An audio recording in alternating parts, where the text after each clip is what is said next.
Les doy la bienvenida. Estamos en el jueves 9 de marzo, en vísperas de la publicación de los datos de empleo de Estados Unidos. Algunos datos se fueron conociendo en estos días, los vamos a estar viendo en este momento y lógicamente vamos a ver qué nos espera desde el punto de vista de oportunidades para tomar decisiones en los mercados. Aquellos que recién se están iniciando en el mundo del trading, aquellas personas que todavía se preguntan por qué la importancia, déjenme comentarles un poquito la razón de lo que se va a conocer el día de mañana.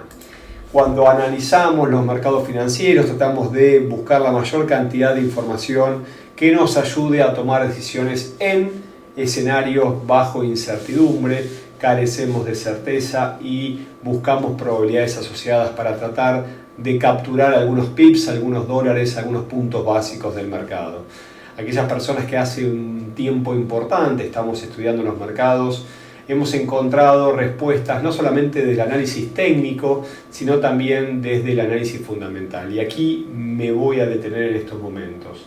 Hablamos de análisis fundamental a todas aquellas causas que explican el movimiento de los precios, bien sea por informes del calendario económico, bien sea por datos desde la política monetaria, bien sea por discurso de algunos principales mandatarios, bien sea por algún hecho fortuito o algún hecho inesperado, como en algún momento hemos visto el impacto de la caída de las Torres Gemelas, o algún ataque que lógicamente trajo incertidumbre en los mercados, y esto obviamente nos trae movimientos.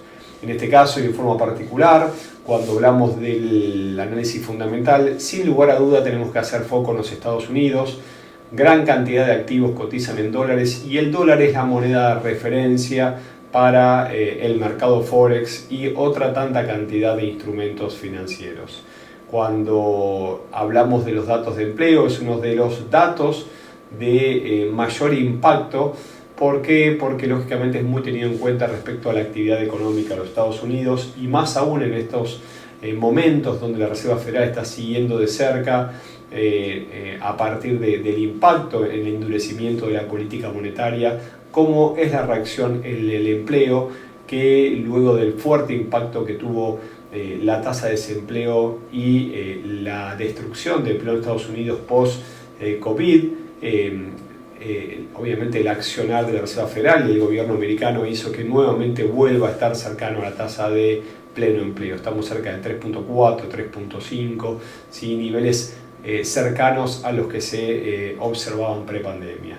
Así que mañana viernes y en un mismo horario, ahora lo vamos a analizar en detalle, se conocerán tres informes. Uno que tiene leve impacto es los ingresos medio por hora.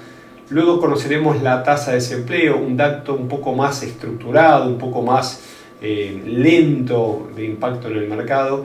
Y sí, las nóminas de empleo no agrícola, este informe que nos muestra si Estados Unidos en el pasado mes de febrero finalmente creó o destruyó empleo, y si la creación y o la destrucción, depende obviamente de lo que se publique, está acorde a las expectativas del mercado. Así que hecha esta pequeña presentación, obviamente dándole el saludo a aquellas personas que están sumando en estos momentos, nos vamos a ir directamente a el calendario económico, y dentro del calendario económico, previo a lo que se conozca el día de mañana, nos es importante hacer un análisis un poco más complejo respecto a lo que vino sucediendo esta semana en materia de calendario económico. ¿Por qué?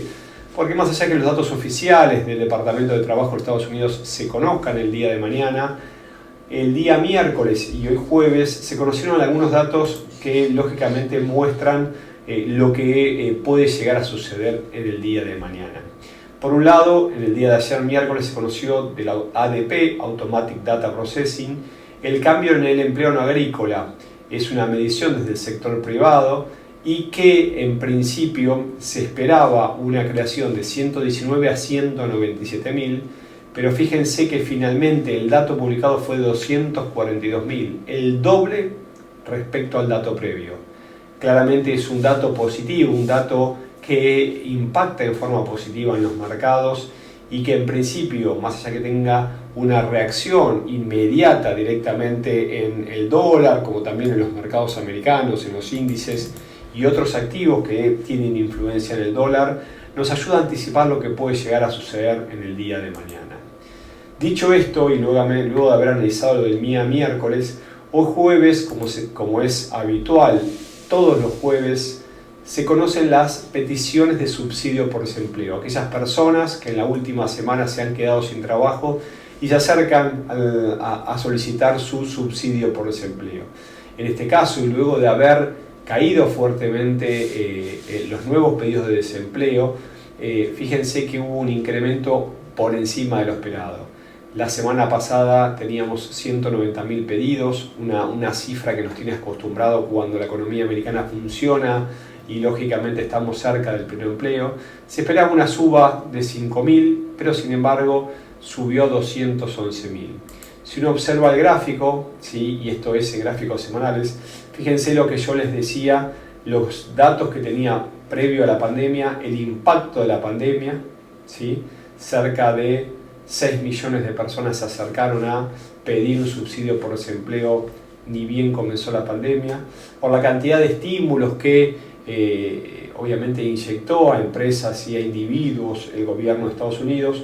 Poco a poco y mes a mes sí fue reduciendo rápidamente el pedido de nuevos subsidios, y esto lógicamente en la actualidad está muy cercano a los niveles prepandemia, como le comunicaba.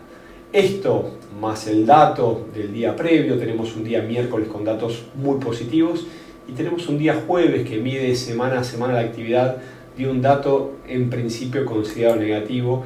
Nos anticipa irnos directamente a mañana, cuando 8:30, no solamente en los Estados Unidos, sino también desde Canadá, se conocerán los datos de empleo. Por eso es que adicionalmente aquellos que trabajan y operan con el dólar canadiense versus el dólar americano, el famoso loonie, estén atentos porque también tendremos datos desde Canadá que afectan directamente la moneda canadiense. Vamos a concentrarnos en el dólar, sin lugar a duda es el que mayor impacto va a tener el mercado, y vamos a concentrarnos en estos tres informes. En primer lugar, el de promedio de ganancias horarias, en principio no se esperan cambios en 0,3, como les decía. Y luego fíjense lo que está sucediendo en el informe de nóminas de empleo no agrícola. Mientras que desde el sector privado se duplicó el dato respecto al pasado, acá lo que esperamos es que caiga a la mitad. O sea, el mes pasado se conocieron los datos de enero y hubo una creación de 517.000 nuevos puestos en el sector no agrícola, en el sector de mayor valor agregado que impacta en la economía. Sin embargo, se espera una destrucción respecto a la cifra de 225.000. Mejor dicho, lo voy a decir claramente, no es una destrucción, sino que se crearon en el pasado mes de febrero la mitad de puestos de lo que se crearon en el mes de enero. Se esperan 225.000. ¿Qué significa esto en números previos? Que ya el mercado está descontando que va a ser un dato no bueno. De hecho, va a ser un dato respecto de la mitad, por lo cual ya hay movimientos que se empiezan a suceder esperando 224.000. Por lo cual, si mañana tenemos cifras por encima de lo esperado, aunque sean por debajo del mes previo, puede tener un impacto positivo. Esto lo hemos visto en el pasado y esto puede suceder. Claramente, el dato esperado versus el dato real termina teniendo mucho impacto o mayor impacto que el análisis del dato real versus el dato previo. Por el otro lado, la tasa de desempleo se mantiene en 3.4 y también los voy a invitar a ver lo que pasó en gráficos. Si uno observa los datos históricos, lo cual nos muestra esta página, fíjense que post pandemia llegaron a casi al 15% cuando se estimaba una tasa de desempleo muy cercana al 20%, algo claramente no visto en los Estados Unidos en años. Acá tenemos aproximadamente 20-22 años de datos históricos, pero es importante para ir conociendo cómo impactan algunos ciclos en la economía. Fíjense acá que tenemos la crisis 2008-2009 de las hipotecas subprime, cómo la tasa luego cayó, el fuerte impacto del COVID y obviamente cómo volvió a caer la tasa a niveles cercanos al pleno empleo.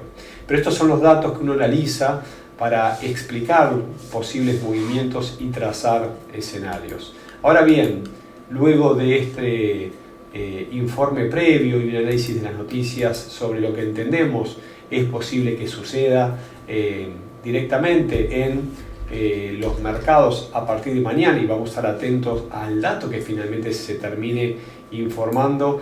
Los invito a que me acompañen un ratito gráficos, y yendo gráficos vamos a ver qué es lo que está sucediendo en este momento con los mercados en general y qué podemos llegar a esperar de acá a mañana con los mercados en particular. Hablamos que es muy posible que el impacto lo tengan el dólar, el impacto lógicamente lo tenga también los índices americanos. Así que para cambiar un poco vamos a ver qué está sucediendo con los índices americanos en el día de hoy. Si observamos el Nasdaq, lo encontramos en la plataforma de XM como el US 100, luego de un camino correctivo bajista de los máximos históricos que trazó post pandemia, fíjense que ha tomado una zona de consolidación, tenemos un doble intento fallido, una recuperación, y en esta nueva semana, ¿sí?, previo al cierre, tenemos una suerte de lateralización entre los 11.900 y 12.730 puntos, con idas y vueltas, pero con ganas de volver a recuperar posiciones. Dicho esto y analizando lo que pueda llegar a suceder para mañana, desde los 12.300 puntos básicos que está actualmente, esperamos una suba en caso de que los datos impacten de forma positiva hasta los 12.400 puntos básicos, y desde allí la visita de los 12.730, nivel clave, ¿sí?, en pos de lo que pueda llegar a suceder la semana próxima. Estaremos atentos lógicamente a esta zona, ya que en caso de ser vulnerada tenemos un objetivo desde otros estudios y otras herramientas técnicas que podrían llevar al Nasdaq hasta la zona de 13.500 puntos básicos. ¿Cuál es nuestra zona de inflexión? Los 11.800, 11.900 puntos. En caso de ser vulnerados, lógicamente deberíamos cambiar nuestro posible escenario alcista. Obviamente que en ese caso veríamos fuerte caída de los índices bursátiles, sobre todo en pos de la semana que viene. Como hablamos del Nasdaq, vamos a ver el Dow Jones, otro índice muy importante, muy operado y lógicamente uno de los principales índices bursátiles. Fíjense que la caída no fue tan abrupta, hubo una recuperación importante y también nos está mostrando cierta lateralización en el último tiempo. En este caso entre los 34.300 puntos, una línea directriz de máximos descendentes y muy cercano a una fuerte zona de equilibrio en 32.568, 560, siempre uno tiene que tener niveles. Fíjense la lateralización del último tiempo, ¿sí?, una lateralización mayor, y dentro de la lateralización mayor, cuando uno se va a gráficos menores, en el margen superior encontramos nuevamente otra lateralización entre los niveles que nosotros estamos mencionando. En este caso, con márgenes muy bien trazados, nos ponemos lateral en gráficos diarios en 4 horas, tenemos cierta lateralización, y en este caso estamos muy cerca del margen inferior. Por lo tanto, si mañana los datos son tomados en forma positiva por el mercado, podríamos ver un rebote y el inicio de un impulso en dirección alcista desde los niveles actuales, que lógicamente tiene zonas intermedias de resistencia en 33.500, 34.000 y 34.300. Esa es la zona de inflexión en caso de que volvamos a ver un escenario alcista mayor. ¿Qué pasa si los datos no son buenos, no son bien tomados con el mercado? Bueno, probablemente ataque esta zona de los 32.500, y en caso de atacar esta zona aproximadamente tiene un objetivo de $1.800 a la baja. Si estamos hablando que entre los 32.500 podría ir a visitar la zona de los 30.900, 30.800 que lo tenemos trazado por ahí arriba, y también nos confirmaría un patrón posible de cambio de dirección con 3 intentos fallidos que no pudo vulnerar al alza, confirmando un triple techo, y este triple techo nos regalaría el fundamento de un fuerte movimiento en sentido bajista. Por lo tanto, compartimos las zonas en los índices americanos, en este caso en el US 100, o el que refleja el comportamiento del Nasdaq, y lógicamente el Dow Jones.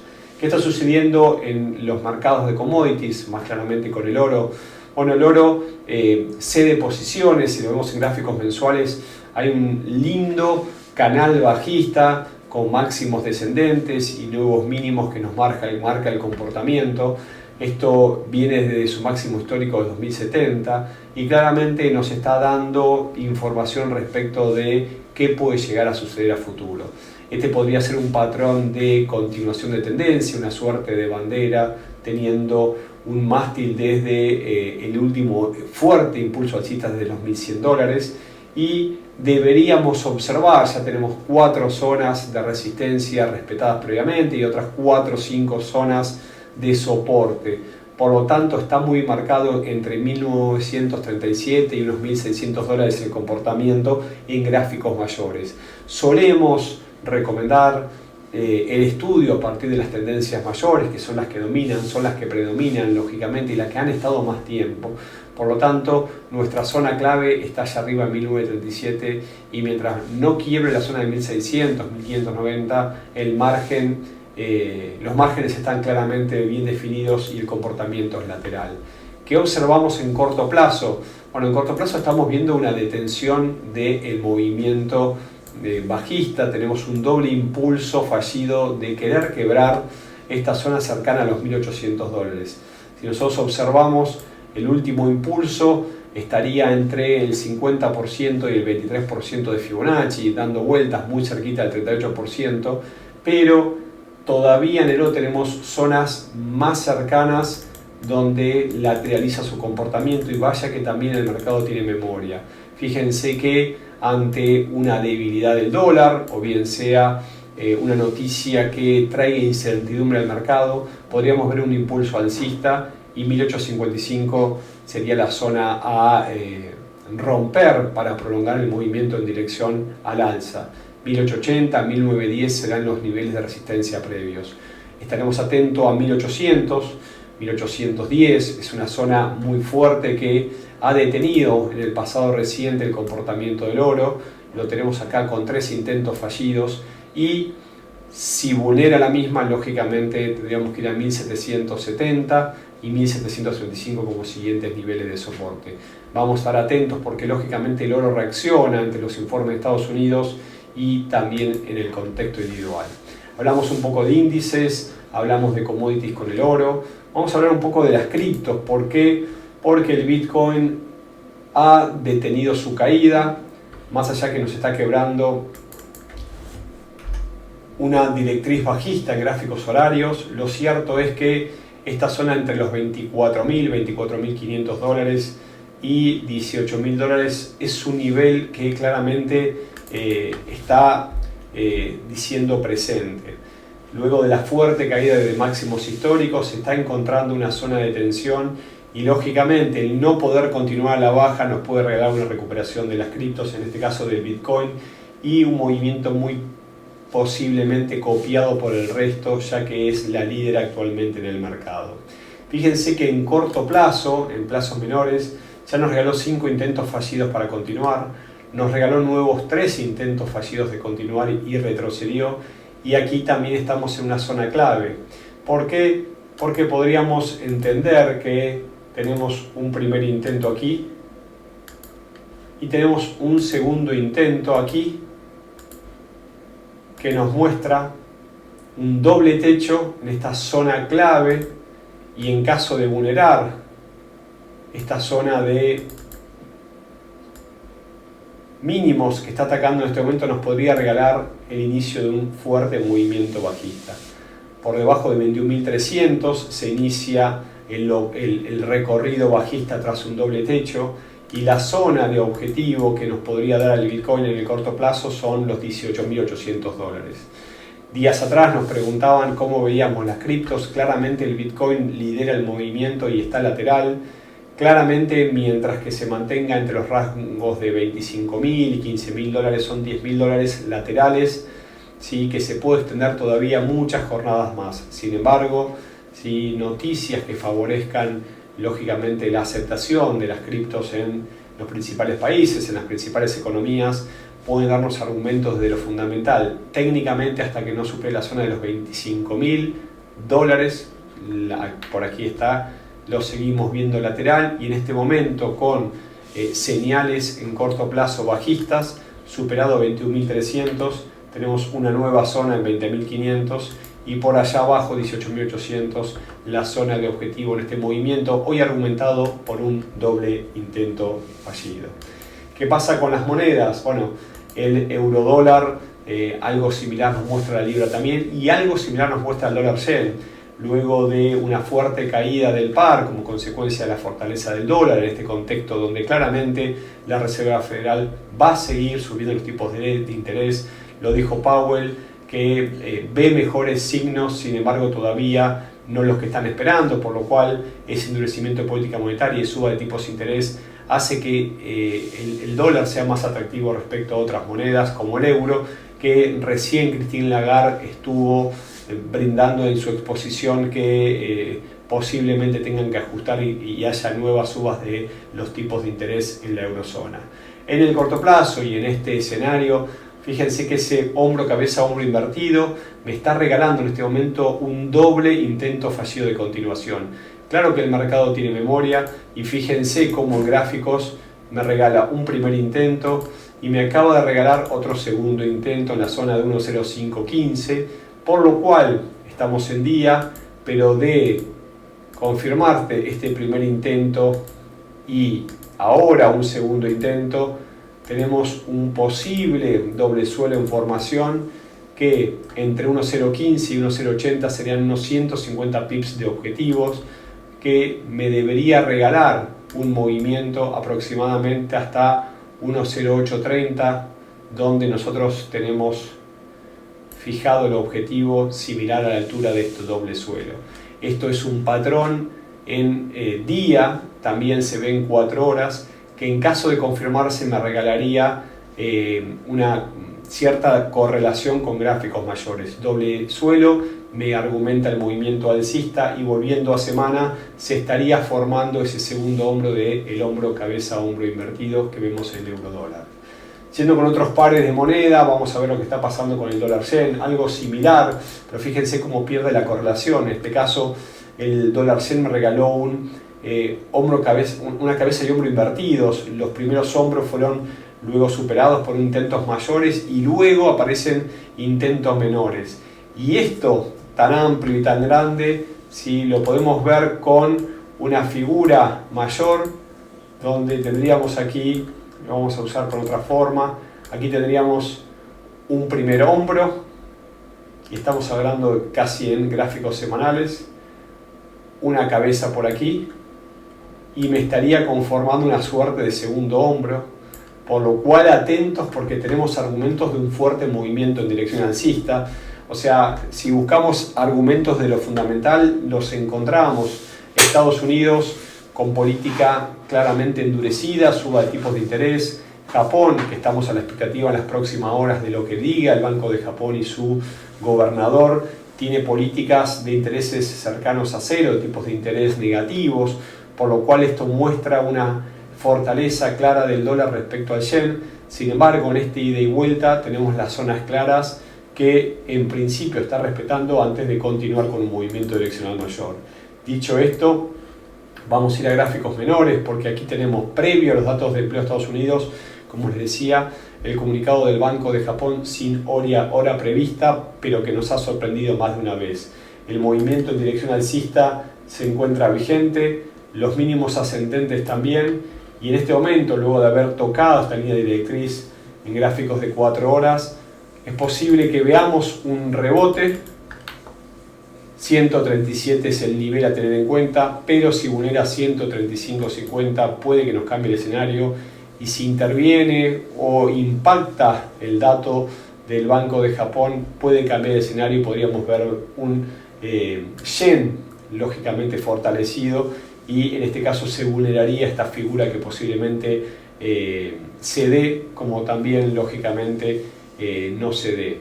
¿Por qué dices esto? Porque estos son probabilidades asociadas, porque nosotros tratamos de trazar escenarios, pero para esto se tienen que conformar escenarios menores en corto plazo.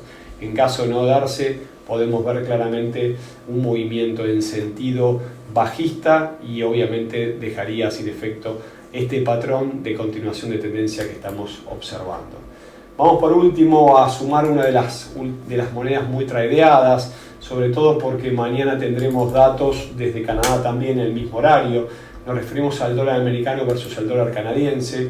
Un par que en gráficos semanales, ¿sí? No nos vamos a meter tan lejos, nos viene mostrando un claro movimiento lateral, una recuperación fuerte a partir de la fortaleza del dólar mayor al dólar canadiense y una zona clave que ha detenido el movimiento, ha retrocedido y en principio es el primer objetivo en este escenario. Volatilidad y movimientos les diría que es casi seguro vamos a ver el día de mañana, bien sea por los Estados Unidos, bien sea desde Canadá. Hoy actualmente el dólar americano está subiendo respecto al dólar canadiense, llevamos 4 semanas al alza y si nos vamos a gráficos diarios, la zona entre 1.3850 y 1.3930 sí es una importante zona de congestión. De hecho les diría que empieza un poquito antes, empieza muy cercana a los máximos que estuvo cerca de tocar el día de hoy. Entre 1.3820 y 1.3950 tenemos una importante zona con niveles previos en 38.70. No es claro todavía el patrón, lo teníamos marcado, puede ser que se esté tratando de una suerte de triángulo ascendente. Para esto, lógicamente, lo que debería suceder es quebrar al alza y continuar la dirección alcista. Todavía necesitamos el paso del tiempo para que se confirmen estas rupturas. Por eso es que vamos a dejar las zonas claras ante una buena noticia para el dólar. 1.3820 es el primer nivel a quebrar. Luego 1.3880 y un poco más arriba 1.3940. En caso de que no se produzca y lógicamente nosotros veamos una debilidad del dólar o bien sea una importante fortaleza del dólar canadiense, esta es la zona a tener en cuenta y principal soporte. Entre 1.3660 y 1.3680 está el primer nivel a considerar, desde donde deberíamos ver un rebote, pero en caso de ser vulnerado tenemos que ir nuevamente a buscar los niveles mínimos previas de tensiones en 1.3550 y en 1.3460. Vuelvo directamente a los gráficos, vuelvo también a nuestros datos de contacto, mucho silencio el día de hoy. Les voy recordando que esta sesión está siendo grabada, que estoy viajando en el día de mañana a Santiago de Chile para presentarme en el seminario que estaremos dando junto con XM, secretos para un trading exitoso o para un trader exitoso, ser un trader exitoso en la ciudad de Santiago de Chile. Estaré la semana que viene en la Ciudad de México. Ojalá aquellos que estén presentes y cercanos puedan contactarme para vernos personalmente. ¿En qué forma y cómo? Bueno, acá tienen los datos de contacto, info@molefex.com en nuestro correo, www.molefex.com es la página web. Desde ya muchísimas gracias, les dejo un fuerte abrazo, muchos éxitos en lo que resta de la jornada y también en el cierre semanal. Estaremos en la próxima, les dejo un cordial saludo y quedo a disposición.